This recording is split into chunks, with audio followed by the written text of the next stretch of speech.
Buongiorno e benvenuti da 7 in punto, prima parte della trasmissione che dedichiamo questa mattina a scoprire delle figure che ci sono in Europa e che probabilmente non sono a tutti così evidenti, perché quando si parla di Europa, almeno per quanto mi riguarda, il pensiero va direttamente, quasi esclusivamente all'europarlamentare. Invece ci sono altri esponenti della nostra politica territoriale che lavorano in Europa. Un esponente di questo Comitato per le Regioni in Europa, che è un organo che esiste, è Marco Dus. Buongiorno e benvenuto. Buongiorno. Lei è sia appunto membro del Comitato per le Regioni in Europa che capogruppo del Partito Democratico in Consiglio Comunale a Vittorio Veneto.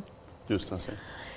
È una mia lacuna personale non ricordare che oltre agli europarlamentari ci siano altri esponenti della politica italiana, della politica anche territoriale, che frequentano Bruxelles, ma non frequentano Bruxelles per portare delle istanze, che questo più o meno è abbastanza noto, ma che hanno un'attività proprio in seno all'Europa.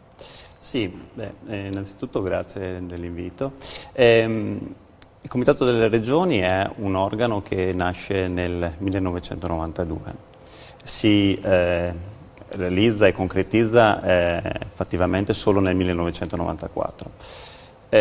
Come lei ha detto giustamente, forse solo lei non ne ha parlato, non lo conosce, no, direi di no. Molti cittadini non lo conoscono e molti cittadini probabilmente ogni volta che sentono parlare di questi nuovi organi si domandano: era così necessario costruire dei nuovi, tra virgolette, baracconi in Europa, dei nuovi palazzoni di vetro dove mandare a lavorare delle persone? Anch'io mi sono fatto questa domanda. Quando sono stato nominato come membro di questo organo. Dobbiamo sapere però che il 70% della legislazione europea ha delle ricadute sugli enti locali e regionali. Significa in maniera diretta, senza in maniera un filtro diretta della legge nazionale. Esattamente, in maniera diretta. Questo sta a significare che noi non abbiamo solo una capitale in Italia, che è Roma, ma possiamo dire che ne abbiamo due, una sta a Roma e una a Bruxelles. Perché questo? Perché appunto abbiamo una legislazione che ha delle ricadute dirette, quotidiane, sugli enti locali e sugli enti regionali. Allora il legislatore europeo si era posto una domanda: è possibile che nel processo di formazione delle leggi non venissero interpellati i rappresentanti degli enti locali e regionali che poi subiscono direttamente questa nuova legislatura?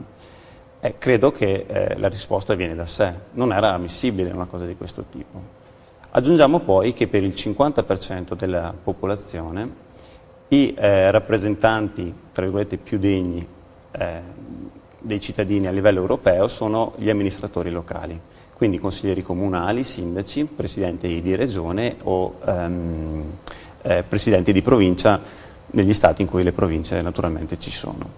Il Comitato delle Regioni ha appunto questo ruolo, portare sia le istanze dei cittadini a Bruxelles, ma anche contribuire fattivamente alla modifica di direttive piuttosto che proposte di legge o regolamenti a livello europeo. Il Comitato delle Regioni in Europa quanti membri esprime per regione? Allora, il Comitato delle Regioni è composto da 350 membri provenienti da tutti i 28 paesi. L'Italia ha una delegazione composta da 29 membri. I membri per la regione del Veneto, ad esempio, sono 4. Come mai 4 su 29 sono tanti, visto che sono 20 regioni? Sì, non c'è una distribuzione per numero di abitanti o per... Sì, diciamo che la nostra regione è ben rappresentata, non perché ci sono io, ma insomma in generale è ben rappresentata numericamente. Ma questo da sempre? Cioè il Veneto ha diritto a 4 persone o sono i 29 eletti in un ambito nazionale? Sì, diciamo che tra virgolette la cabala delle nomine ha fatto sì che il Veneto esprimesse 4 4 delegati. Lei parla di cabala delle nomine, perché come avviene questa... Sì. L'europarlamentare lo votiamo. Esatto. E invece questi membri del Comitato delle Regioni, chi li decide? Allora, noi sappiamo che ogni ente locale, regionale e provinciale è organizzato attraverso delle associazioni. I comuni sono organizzati attraverso l'ANCI, le province hanno l'UPI e le regioni hanno il Comitato delle Regioni. All'interno di questi organi si riuniscono in assemblee nazionali che nominano a loro volta i delegati poi a rappresentarli a livello europeo. La nomina avviene sia su scala territoriale che naturalmente su quota proporzionale politica. Io sono iscritto al PSE a livello europeo e a livello nazionale al Partito Democratico. Quali sono gli altri componenti veneti del comitato? Allora, gli altri componenti veneti, oltre a me, c'è appunto il Presidente della Regione, che è Luca Zaia, c'è il Presidente del Consiglio regionale Ciambetti e il Presidente della provincia di Rovigo Trombini. Quali altre regioni in Italia ha una presenza così massiccia come il Veneto? C'è la Toscana con il Presidente Rossi, poi anche la Sicilia con il Sindaco di Catania, che è il capo della delegazione italiana Bianco.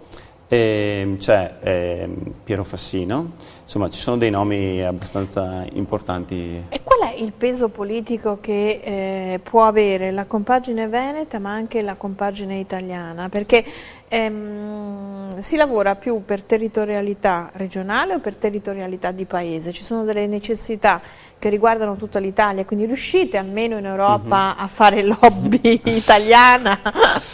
Sì, devo dire che la delegazione italiana in questo mandato è molto affiatata. È una delegazione giovane, questa è una caratteristica che emerge quando ci si incontra in plenaria con tutti i 350 rappresentanti. È una delegazione anche molto affiatata. Affiatata è che ragiona più con spirito nazionalista, cioè di difendere gli interessi della propria nazione prima che quelli di partito. La cosa può suonare un po' strana forse in Italia, però devo dire che su questo stiamo lavorando molto bene. Anche quando ci sono le votazioni sui diversi emendamenti cerchiamo sempre di difendere naturalmente gli interessi degli italiani. Quali sono le battaglie che state portando avanti in Europa come italiani? Le battaglie di cui innanzitutto mi sono interessato io riguardano quelle legate agli aspetti ambientali ma anche alla produzione. Siderurgica soprattutto. Sono ritornato ieri appunto da Bruxelles da una commissione in cui ho portato il punto di vista italiano sui problemi legati alla siderurgia e quindi alla produzione dell'acciaio. È un comparto fondamentale per il nostro Paese e bisogna assolutamente salvaguardarlo. Nonostante l'Ilva? Nonostante l'Ilva, che era un'azienda eccellente, lo è stata per molti anni, ha causato degli enormi problemi ambientali, però non possiamo svendere il nostro patrimonio produttivo, dobbiamo invece assolutamente tutelarlo. Per quanto riguarda gli aspetti ambientali, non più tardi di 2 settimane fa è stato votato... Trivelle sì, trivelle no? Sì. Anche questo è un aspetto ambientale... Sì, anche questo fa parte naturalmente degli aspetti ambientali che diciamo, non sono stati interessati dal comitato in questo momento. Io mi sono occupato di emissioni, però che anche questo era uno dei temi caldi Beh, c'era l'invito ad astenersi, no? Se non sbaglio, dalla sua sì, compagine, esatto. Poi per carità. Ma è stato un test che secondo lei ha avuto significato, ha avuto senso? Ha vinto l'astensionismo, il qualunquismo? Ma io credo o che l'astensione era comunque un'espressione di voto? Ma io sì credo che l'astensione sia definibile come una partecipazione al voto. Però non si può invitare se si hanno ruoli istituzionali o ex ruoli istituzionali a non esercitare il diritto primario di una democrazia. Ma sull'opportunità o meno di farla, sì, credo che siano altri a doversi esprimere. Credo che si può fare. Certo, ma in qualsiasi tipo di consultazione, sì, no? Nel caso di questa referendaria si poteva fare, insomma. Credo che gli italiani abbiano capito che il referendum era un referendum estremamente tecnico e che probabilmente non è più... I referendum non sono più un voto contro qualcosa, ma sono un voto contro qualcuno, pro o contro qualcuno. O almeno in questo dovrebbero essere solo abrogativi di una legge che non è più efficace. Ma in quest'ultimo caso in questo si è trasformato un referendum in una bagarre politica, in un test politico. Sì. È un test politico. E voi non siete stati da meno in questo gioco politico, se mi permette. La graticola tra un po' la spengo. No, non mi sottraggo. Sì, è vero, ci sono stati anche una lotta al posizionamento interno e io l'ho denunciata dove ho potuto, naturalmente, e credo che non sia stato un aiuto anche per il mio stesso partito. Probabilmente si sarebbe dovuti, visto che 5 su 6 dei requisiti erano stati ritirati, avremmo dovuto fare un maggior sforzo per ritirare anche l'ultimo. Tornando a quello di cui lei si occupa, queste battaglie ambientali, perché appunto abbiamo parlato di questo comitato per le regioni, questi membri che fanno parte di questo comitato, ma poi lavorano nelle commissioni, le commissioni che poi elaborano proposte di legge che poi finiscono in Parlamento, quindi proprio un processo del tutto simile alle commissioni, sì. Quelle reali. Quali sono i progetti a cui sta lavorando, proprio dal punto di vista della sensibilità ambientale? Sì, ma diciamo che il tema ambientale a livello europeo non è quello di un ambientalismo alla carbonara, diciamo. Si tenta sempre di tutelare sia gli interessi delle nazioni, ma anche quelli delle imprese e naturalmente salvaguardando la salute. Io mi sto occupando del tema legato alle emissioni di CO2 in atmosfera. L'Italia è il quarto paese a livello europeo come emettitore di CO2, dietro solo all'Inghilterra, la Polonia e la Germania. Questo perché c'è un'alta industrializzazione, una particolare morfologia? Sì. Diciamo, una scarsa attenzione? No, è un insieme di fattori. Diciamo che il 10% le prime 10 regioni d'Italia emettono l'89% di CO2 sul totale delle emissioni nazionali. Al primo posto c'è la Puglia, poi la Lombardia e il Veneto è al sesto posto. Anche la qui, Puglia per l'Ilva di Taranto. Sì. Per Tempa Rossa. Anche in questo caso qui però diciamo, la distribuzione delle aziende è differente. In Puglia ci sono pochi impianti ma molto grandi, in Lombardia invece abbiamo molti impianti distribuiti su tutto il territorio. E quali sono più nocivi da un punto di vista dell'impatto ambientale? Tanti piccoli impianti o grossi impianti? Allora, in numero minore? Sì. Beh, innanzitutto bisognerebbe capire la tipologia di impianti e la tipologia di emissioni. C'è da dire che pochi impianti significa avere tanti hotspot, cioè tanti piccoli camini sparsi sul territorio che quindi creano un'omogeneità di dispersione di CO2, invece con grandi impianti si riesce a concentrare anche le emissioni e probabilmente anche in alcuni casi a cercare di mitizzarle. In Italia meglio la Puglia che la Lombardia? Ripeto, no, non direi questo perché sono impianti di diverse tipologie. Certo. L'Italia alcuni di questi impianti hanno uno schema, si chiama Emission Trading System, cioè una possibilità di emettere emissioni in atmosfera fino a un certo quantitativo.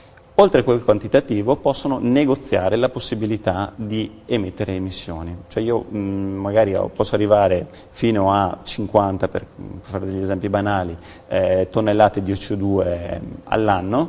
Se compro dei pacchetti di CO2 da un altro impianto magari posso emettere di più, arrivare fino a 60-70. Esiste un vero e proprio mercato della CO2 con una propria borsa della CO2 in Italia. Quindi ho bisogno di inquinare di più, compro delle azioni inquinanti. Benissimo, esatto. Terrificante. Terrificante. Però nel momento che io compro quelle azioni inquinanti non inquina un'altra realtà, quindi Esatto. alla fine, ma c'è un tetto limite? Sì. Il sistema in inglese si chiama cap and trade, cioè cap sta per tetto e trade è la possibilità di negoziare le azioni. In alcuni stati membri questo sistema viene visto come troppo complesso e dicono: ma non stiamo tanto prima a mettere una tassa sulla CO2? Una tassa sulle emissioni che facciamo? Però alla fine la tassa paghi, ma non hai un limite di inquinamento. In primis. Quindi Come seconda soluzione le aziende direbbero: beh, allora andiamo in un altro paese ad emettere dove non abbiamo questo tipo di tassa. Però dovrebbe esserci un minimo di sensibilità dell'ecosistema, perché uno dice però, vabbè, o pago certo, e inquino. Certo, è che noi possiamo diciamo, legiferare all'interno dei 28 paesi, sugli altri come la Cina facciamo un po' fatica a metterci becco. Però perlomeno nei 28 paesi nei 28 paesi sono regolamentati queste emissioni di CO2. Dicevo, c'è un mercato, c'è una vera borsa della CO2, il prezzo della CO2 va per tonnellate, euro su tonnellate.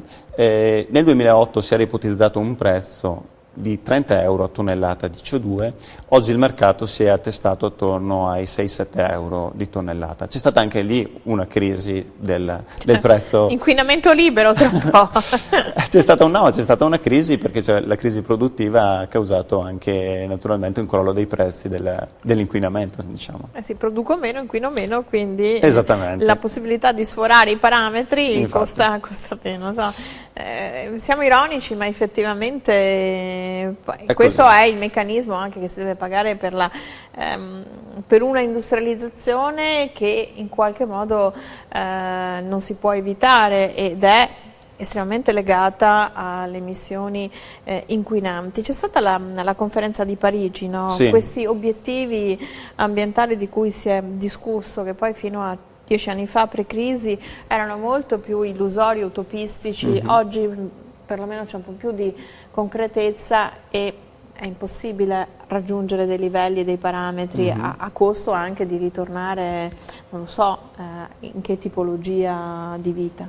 Sì, diciamo che il parere su cui stiamo lavorando in commissione e in plenaria si allaccia molto alla conferenza di Parigi, nel senso che siamo partiti da un dato di fatto, cioè i cambiamenti climatici ormai sono in costante aumento.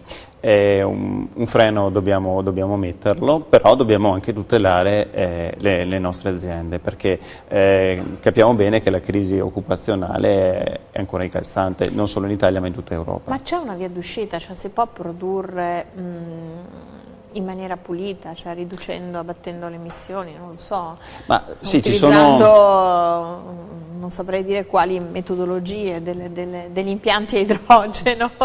No, ci sono moltissimi esempi ormai virtuosi e noi come Paese siamo all'avanguardia in questo, anche perché non abbiamo delle fonti energetiche nostre che produciamo, per cui ci siamo con la creatività italiana anche... Questo è un dato che con il referendum credo che sia l'unico dato certo che sia emerso da tutte le parti. Sì. Noi non abbiamo fonti energetiche se non un po' di idroelettrico. Esatto, sì, esattamente. Diciamo che la cosa credo che possa interessare di più ai cittadini, su cui appunto ho contribuito modestamente sul mio parere, riguarda il fatto che queste emissioni di CO2 appunto che generano un mercato, generano anche un introito poi per lo Stato. Per il 2015 è stato di 569 milioni di euro. Tramite il mio parere e quindi tramite la mia proposta di modifica della direttiva ho chiesto che una parte di questi 569 milioni, quindi quasi mezzo miliardo di euro, più di mezzo miliardo di euro, venga destinata agli enti locali e regionali per misure di mitigazione e adattamento ai cambiamenti climatici. Torniamo su questo aspetto subito dopo la pubblicità, sempre con il nostro ospite Marco Dussa, tra pochissimo, grazie.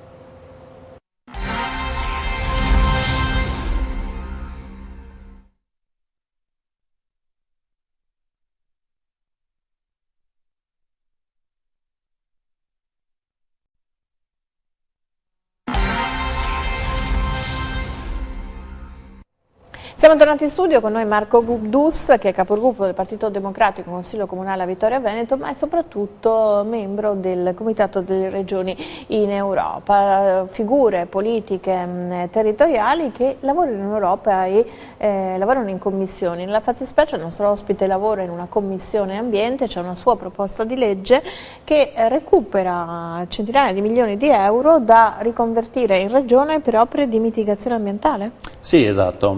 La proposta che ho fatto e che è passata intanto al Comitato delle Regioni e adesso è stata ben accolta anche da molti eurodeputati, quindi verrà portata anche in seno al Parlamento europeo, consiste appunto nel trasferimento di questi soldi che lo Stato riceve dalle emissioni che le aziende emettono, soldi che devono essere destinati appunto ai comuni e alle regioni per azioni di mitigazione e adattamento ai cambiamenti climatici. Lei si occupa di emissioni in atmosfera del CO2, però tema ormai sfociato in tutta la sua preoccupazione l'inquinamento da FAS delle falde acquifere nel territorio vicentino per sversamenti durati tanti anni da parte di una specifica azienda che poi forniva del materiale a tante altre aziende anche del settore conciario.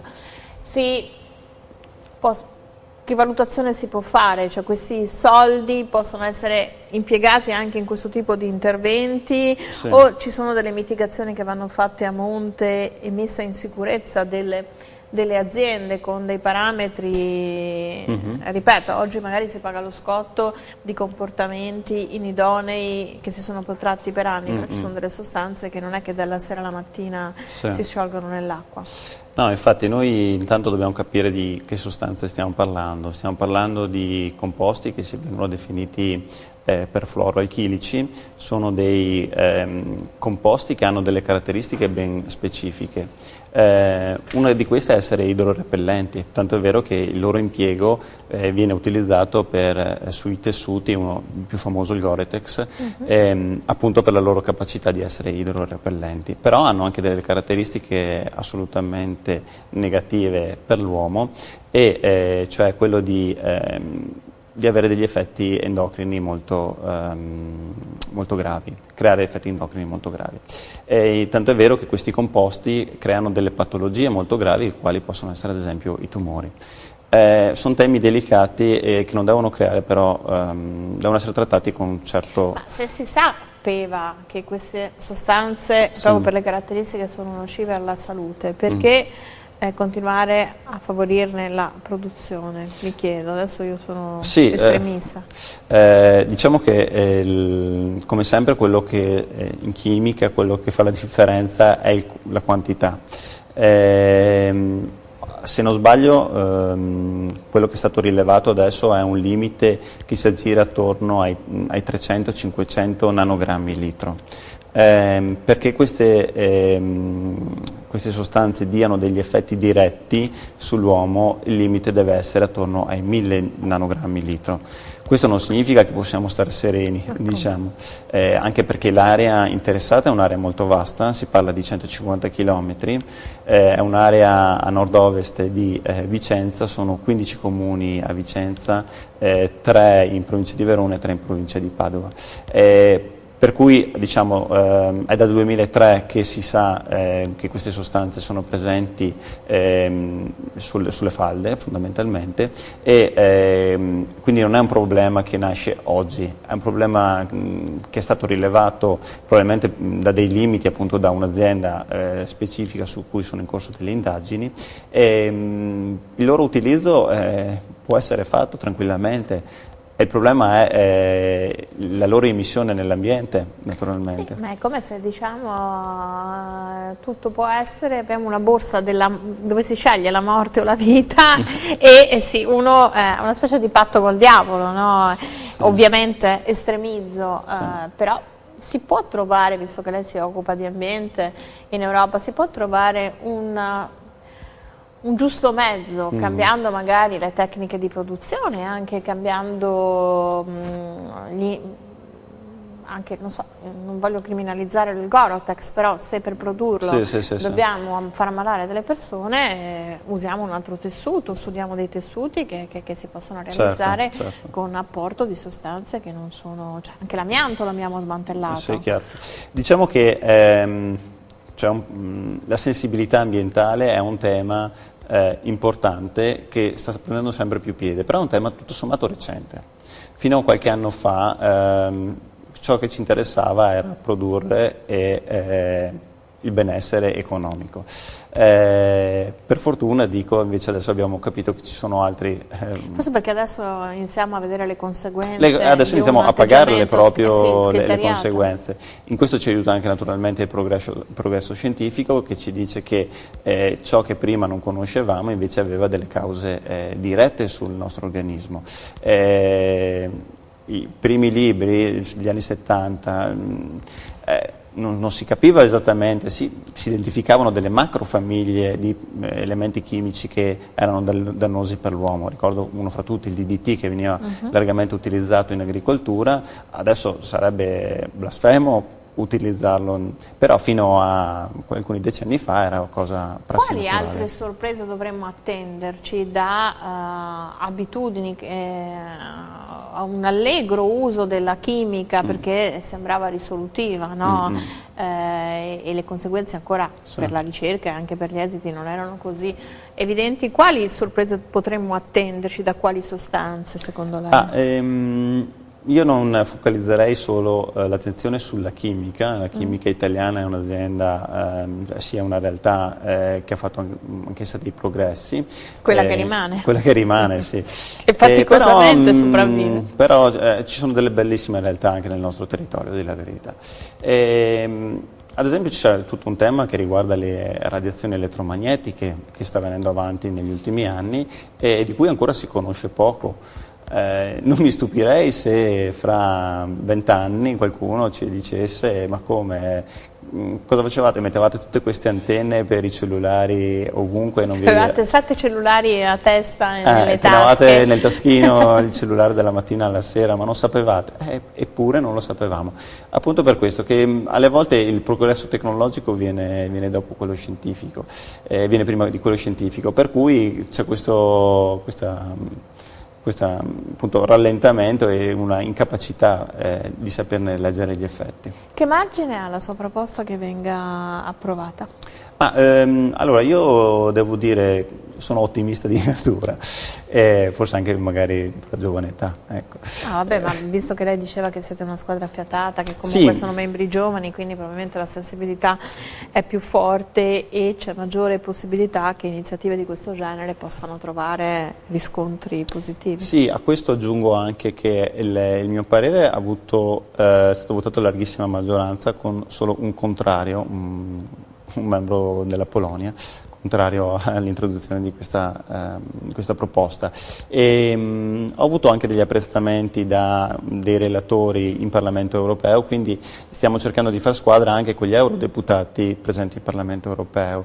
In particolar modo uno, Damiano Zoffoli, ha proprio appoggiato in pieno la mia proposta e la sta rilanciando nella Commissione EVI al Parlamento europeo. Insomma, in Europa, per concludere, non ci sono soltanto gli europarlamentari, ci sono anche altri politici del territorio che lavorano proposte di legge a commissioni, ma voi senza stipendio? Come gli europarlamentari si dice che sono quelli che guadagnino meglio. Voi? Noi sì. Avete un drenaggio dallo stipendio dell'europarlamentare? No, diciamo che... Volontariato? Sì, allora, diciamo che per me innanzitutto è una bella opportunità, nel senso che comunque permette appunto agli amministratori locali di interfacciarsi con... andare a Bruxelles, stare a Bruxelles, che sono i costi. Sì, esatto. O c'è un ostello della Regione Veneto? No, quando è stato istituito il Comitato delle Regioni, il legislatore ha detto: voi avete già una carica a livello nazionale per la quale percepite uno stipendio, per cui fatevi bastare quella lì.